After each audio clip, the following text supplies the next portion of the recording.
Hello बच्चों, कैसे हो आप लोग। चलो आगे शुरू करते हैं वक्त को बिना बर्बाद किए। हाँ जी, हम पढ़ रहे थे बच्चों इक्वेशन ऑफ मोशन के बारे में। इक्वेशन ऑफ मोशन के बारे में पढ़ रहे थे।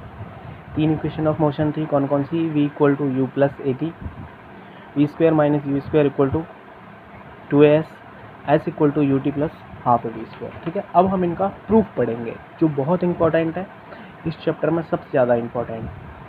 ठीक है, और आपकी 9th की क्लास में जितनी भी फिजिक्स है उनमें सबसे ज़्यादा इम्पोर्टेंट सिर्फ यही टॉपिक हैं जो अब मैं करवाने जा रहा हूँ। ठीक है बच्चों, हाँ जी, तो ध्यान से सुनना और समझना। इसके लिए हम ग्राफ बनाएंगे क्योंकि हमें ग्राफ के हिसाब से ही इसको प्रूव करना है, ग्राफिकली रिप्रेजेंटेशन के हिसाब से ही इसको प्रूव करके दिखाना है। ठीक है, एक तरफ वेलोसिटी और एक तरफ टाइम।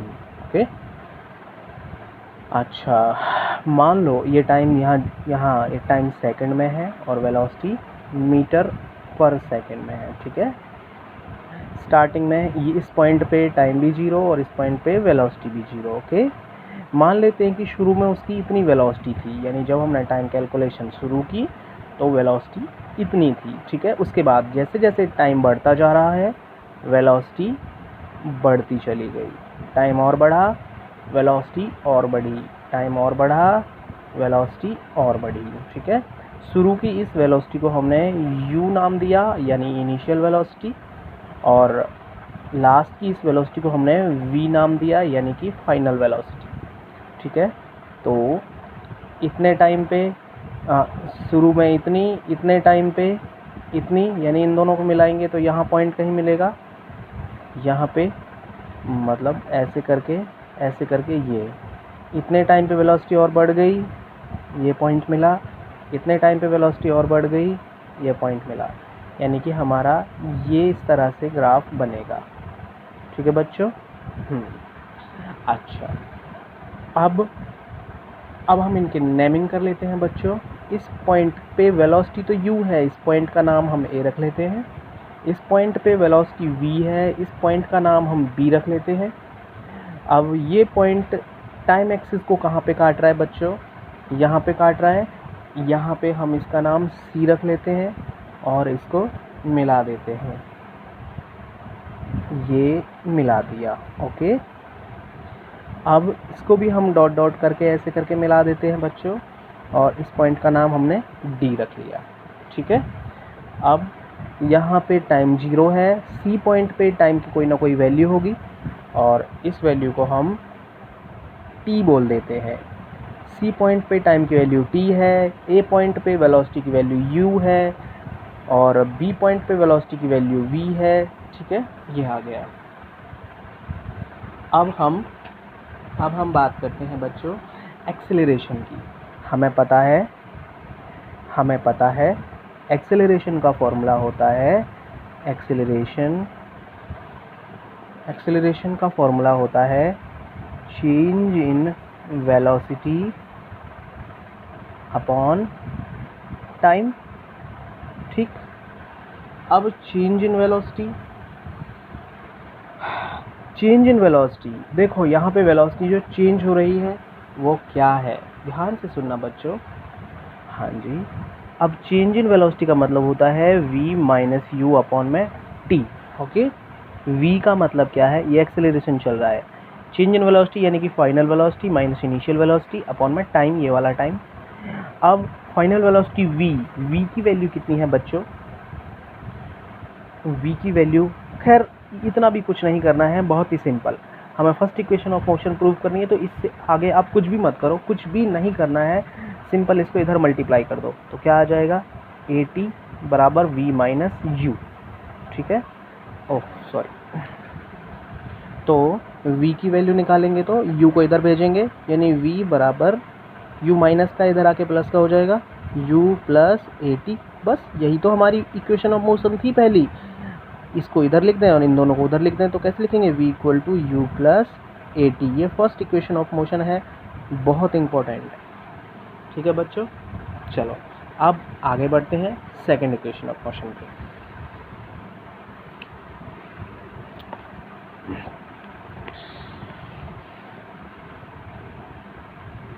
यस। अब हम सेकेंड इक्वेशन ऑफ मोशन की बात करते हैं। भाई हमें एक चीज़ पता है, हमें क्या पता है, अगर हम डिस्टेंस निकालते हैं, हमें मालूम है distance travelled by object in v graph, v यानी कि वेलोसिटी टाइम ग्राफ में अगर हम डिस्टेंस निकालें तो कैसे निकालते हैं, डिस्टेंस को हम s से रिप्रेजेंट करते हैं। और कैसे निकालते हैं भाई, वेलोसिटी टाइम ग्राफ में जो एरिया बनता है, वेलोसिटी टाइम जो कर्व यानी कि जो लाइन होती है वेलोसिटी टाइम लाइन, उस लाइन में जो उस लाइन के अंदर जो भी मतलब जो भी एरिया बनता है वेलोसिटी टाइम ग्राफ में, जो भी एरिया बनता है वही एरिया हमें डिस्टेंस की वैल्यू देता है। ये हम पहले पढ़ चुके हैं, ठीक है। अब इस ग्राफ में देखो जो हमने अभी अभी बनाया है, कौन सा वाला, ये वाला, इसी में यहीं से पढ़ेंगे। मैं इसको फिर से बना देता हूँ फटाफट, देखो। अच्छा, हम पहले इसको लिख लेते हैं। डिस्टेंस s बराबर क्या होता है, एरिया, ठीक है, under velocity time graph. Velocity time graph में जो भी एरिया बनता है वही एरिया हमें डिस्टेंस की वैल्यू देता है। अब वो एरिया चाहे रेक्टेंगल का एरिया हो, ट्रायंगल का एरिया हो, स्क्वायर बन रहा हो, कुछ भी, जो एरिया निकाल देना है वही डिस्टेंस होता है। अब हमने अभी अभी क्या देखा, अभी अभी हमने जो ग्राफ बनाया वो ऐसे करके बनाया, ठीक है। ये ए पॉइंट था, ये बी पॉइंट था, और ये वी वेलोसिटी थी, ये यू वेलोसिटी थी, और ये सी पॉइंट था, इसकी वैल्यू टी थी, और ये डी पॉइंट था, ठीक है बच्चों। और ये ए, और ये टाइम एक्सिस था, और ये वेलोसिटी एक्सिस था, ठीक है। अब हमें एरिया निकालना है। देखो ये लाइन है, ये हमारा ग्राफ है। इस ग्राफ के अंदर जो एरिया बन रहा है वो ये वाला एरिया है पूरा, ठीक है। यानी कि इस पूरे एरिया की वैल्यू निकाल देंगे तो यही हमारा हमें डिस्टेंस की वैल्यू देगा। अब इसका एरिया कैसे निकलेगा, अब ये तो एक अजीब सिचुएशन हो गई भाई। ये एरिया कैसे निकलेगा, ये देखो इसका एरिया, इस शेप का एरिया कैसे निकलेगा। देखो इस शेप का तो ये तो ना तो स्क्वायर है, ना ये ट्रायंगल है पूरी तरह से, ना ये रेक्टेंगल है। हाँ, इसका एरिया हम ऐसे निकाल सकते हैं, इस ट्रायंगल का एरिया निकाल दें और फिर नीचे वाले इस रेक्टेंगल का एरिया निकाल दें। ऊपर ट्रायंगल, नीचे रेक्टेंगल, इन दोनों का एरिया निकाल के अगर हम इन दोनों को ऐड कर दें तो टोटल एरिया निकल जाएगा। वही टोटल एरिया हमें डिस्टेंस की वैल्यू देगा। यही हमें निकालना है और यही हमारा आंसर होगा, ठीक है। चलो निकालते हैं। यानी S बराबर पहले किसका एरिया, एरिया ऑफ ट्रायंगल, कौन सा वाला, ए पॉइंट है a d b plus area, कौन सा वाला एरिया, हाँ ठीक है, कौन सा वाला एरिया, एरिया ऑफ रेक्टेंगल, कौन सा वाला, OCDA, ठीक। अब निकालो एरिया ऑफ ट्रायंगल क्या होता है, 1/2 1/2 बेस इंटू हाइट। बेस कितनी है AD और हाइट कितनी है DB, ठीक है, प्लस रेक्टेंगल का एरिया, इस वाले रेक्टेंगल का एरिया क्या होगा, लेंथ इंटू ब्रेथ। लेंथ कितनी है OC, ब्रेथ कितनी है ये वाली OA, ठीक है।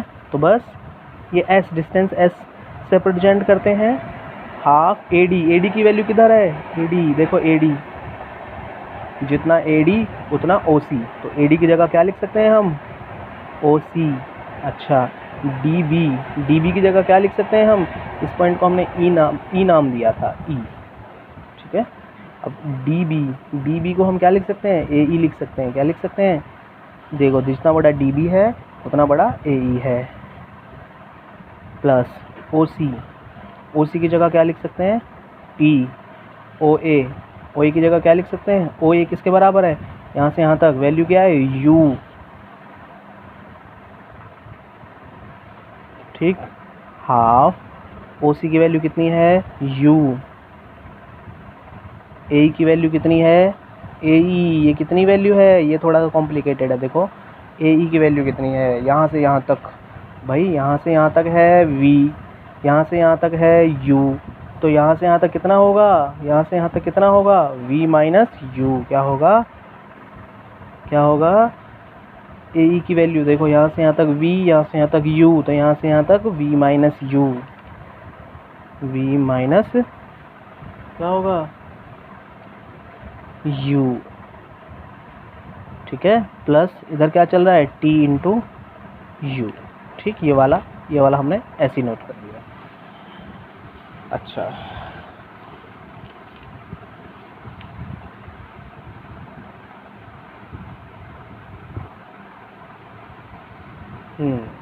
अब देखो, अब हम बात करते हैं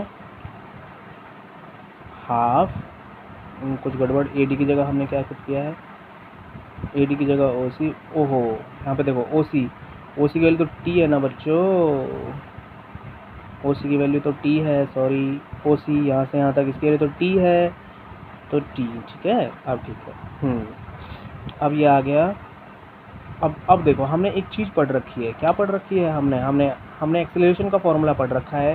क्या पढ़ रखा है एक्सेलरेशन का formula, v minus u upon में t। अगर हम इसकी वैल्यू निकालें तो इन दोनों को इधर भेजना पड़ेगा, यानी कि v माइनस यू बराबर AT, यानी v माइनस यू की जगह हम क्या रख सकते हैं, AT रख सकते हैं, v माइनस यू की जगह AT रख सकते हैं। तो यहाँ पे v माइनस यू की जगह क्या रख देंगे, AT, और ये वाला t प्लस और ये वाला UT, ठीक है। तो क्या आ गया हमारा, S बराबर चल रहा है, इसको आगे लिख दो, UT प्लस क्या आ गया ये, हाफ A, और T इंटू T क्या आ गया, T स्क्वायर। अरे हो गया प्रूफ, यही तो प्रूफ करना था, UT plus half AT square. बहुत इंपॉर्टेंट इक्वेशन है बच्चों, बहुत इंपॉर्टेंट है, ठीक है, ये नोट कर लेना है आपको, ठीक है। देखो, आपको ये नोट करना है, लेकिन ये इस तरह से मत बनाना जो मैंने आपको समझाने के लिए बताया है, ऐसे ऐसे करके, लेकिन ये नेमिंग रख लेना इनकी, ये U है, ये U है, ये V है, इस पॉइंट का नाम E है, B है, D है, T है, T यहाँ पे इस पॉइंट का नाम C है, O है, द टाइम एक्सिस है, टाइम सेकंड में है, वेलोसिटी है, वेलोसिटी मीटर में है। तो इस तरह से उसके बाद ये डिक्टो नोट कर देना है, बहुत इंपॉर्टेंट है ये, ठीक है बच्चों। चलो आगे बढ़ते हैं, लास्ट इक्वेशन ऑफ मोशन है हमारी। अब फिर से हम उसी में पहुंचेंगे, फिर से अब हमें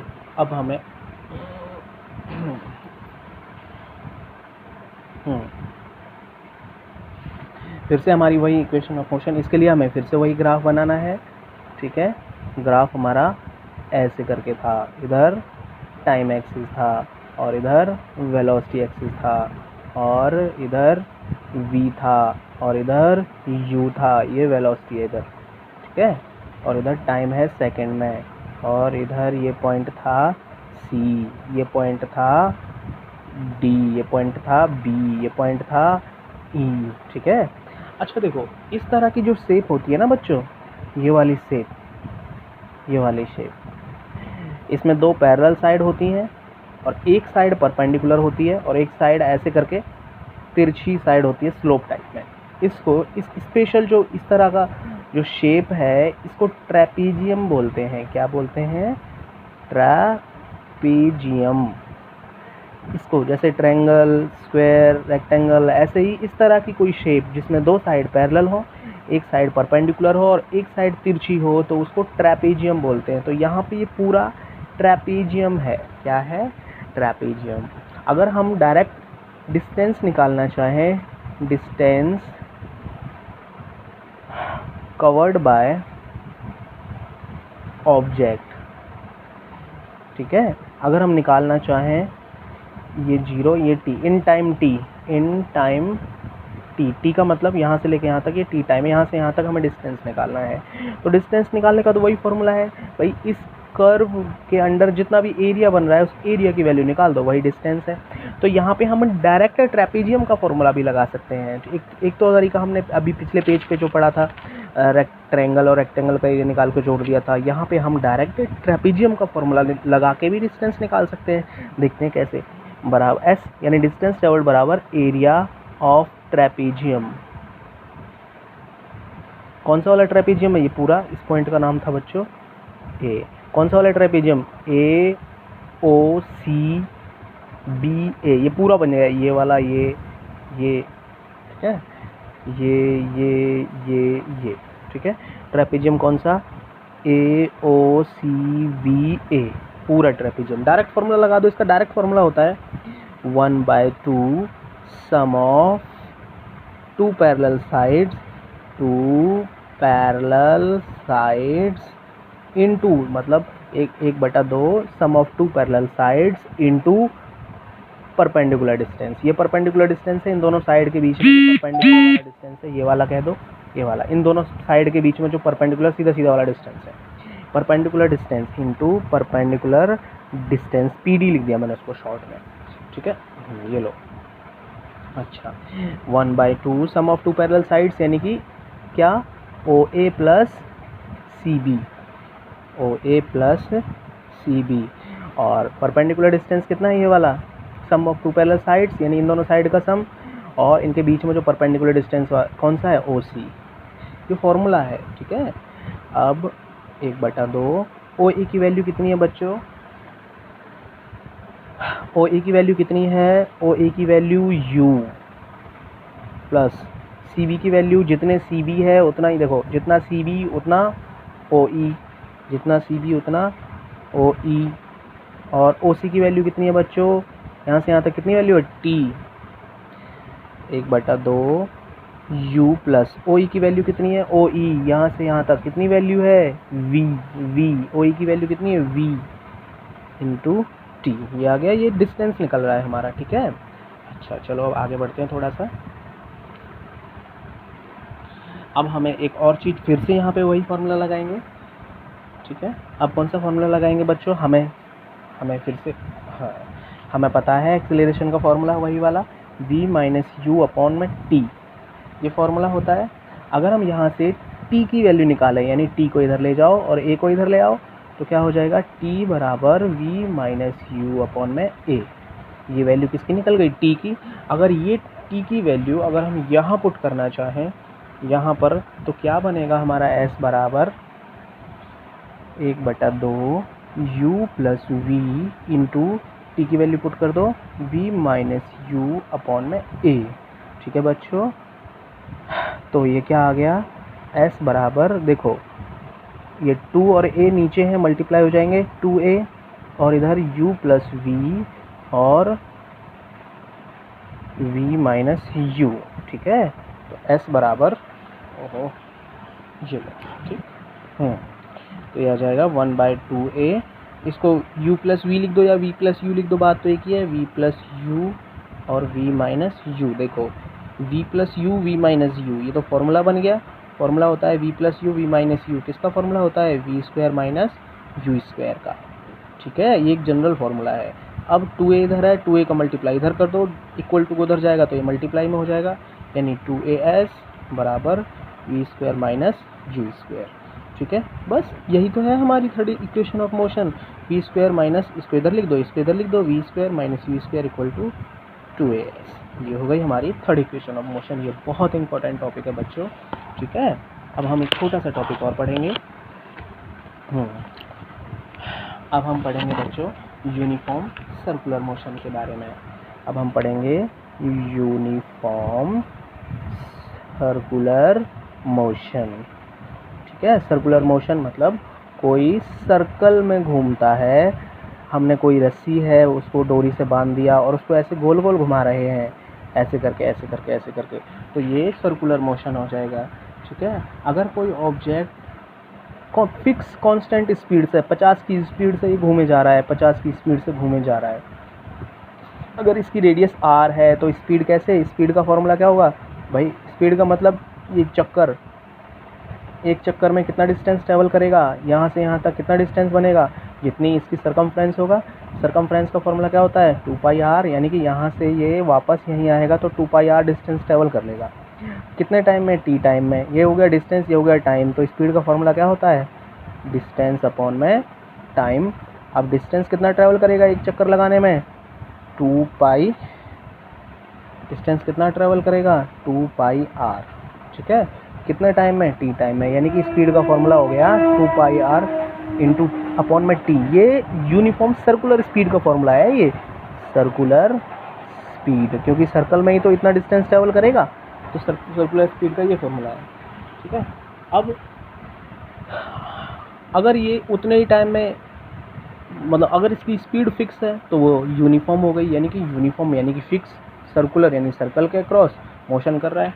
तो तो यूनिफॉर्म सर्कुलर स्पीड होती क्या है, यूनिफॉर्म स्पीड होती क्या है, तो इसे लिखेंगे सर। हम बात करते हैं यूनिफॉर्म सर्कुलर मोशन होता क्या है। यूनिफॉर्म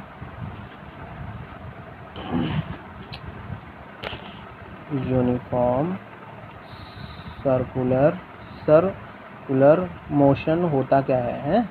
लिख लेते हैं इसको। यूनिफॉर्म सर्कुलर मोशन क्या होता है? When an object moves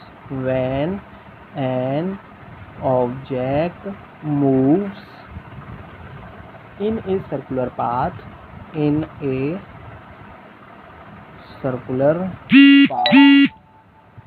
with uniform speed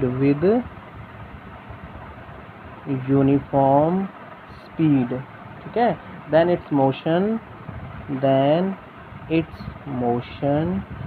is called क्या? Uniform circular motion. देखो मैंने क्या लिखवाया है, कोई ऑब्जेक्ट है, मूव कर रहा है सर्कुलर पाथ में उस, ठीक है, विद यूनिफॉर्म स्पीड के साथ, यानी कि एक समान स्पीड के साथ कोई सर्कुलर पाथ में घूम रहा है, तो उसी को बोलते हैं यूनिफॉर्म सर्कुलर मोशन। ठीक है, तो अब बस समझनी है बच्चों, छोटी सी बात क्या है कि कोई गोल गोल घूम रहा है, इस पॉइंट पे उसकी डायरेक्शन, जैसे कोई गोल गोल घूम रहा है तो उसकी इस पॉइंट पे डायरेक्शन क्या होगी? इस पॉइंट पे एक टेंजेंट लाइन खींच दो, इस पॉइंट पे इसकी डायरेक्शन इधर होगी। अब घूम के जब वो यहाँ गया तो इस पॉइंट पे, ए पॉइंट पे डायरेक्शन इधर है, जब वो यहाँ आ गया घूम के बी पॉइंट पे, इस पॉइंट पे उसकी डायरेक्शन किधर होगी? यहाँ पे टेंजेंट लाइन खींच दो, इधर होगी। इस पॉइंट पे आ गया घूम के, ऐसे घूम के यहाँ आ गया, इस पॉइंट पे डायरेक्शन किधर होगी? टेंजेंट लाइन खींच दो। इस पॉइंट पे कहाँ आ गया? इस पॉइंट पे टेंजेंट लाइन खींच दो। इस पॉइंट पे डायरेक्शन किधर होगी? घूम के जब इधर आ गया तो इस पॉइंट पे टेंजेंट लाइन खींच दो। कहने का मतलब है यूनिफॉर्म सर्कुलर मोशन में बच्चों ऑब्जेक्ट की डायरेक्शन लगातार चेंज होती रहती है। देखो ऐसे करके घूम रहा है, यहाँ डायरेक्शन इधर, इस पॉइंट पे डायरेक्शन इधर, इस पॉइंट पे डायरेक्शन इधर, इस पॉइंट पे डायरेक्शन इधर, इस पॉइंट पे डायरेक्शन इधर, इस पॉइंट पे डायरेक्शन इधर। टेंजेंट खींचते हैं तो डायरेक्शन बताता है टेंजेंट।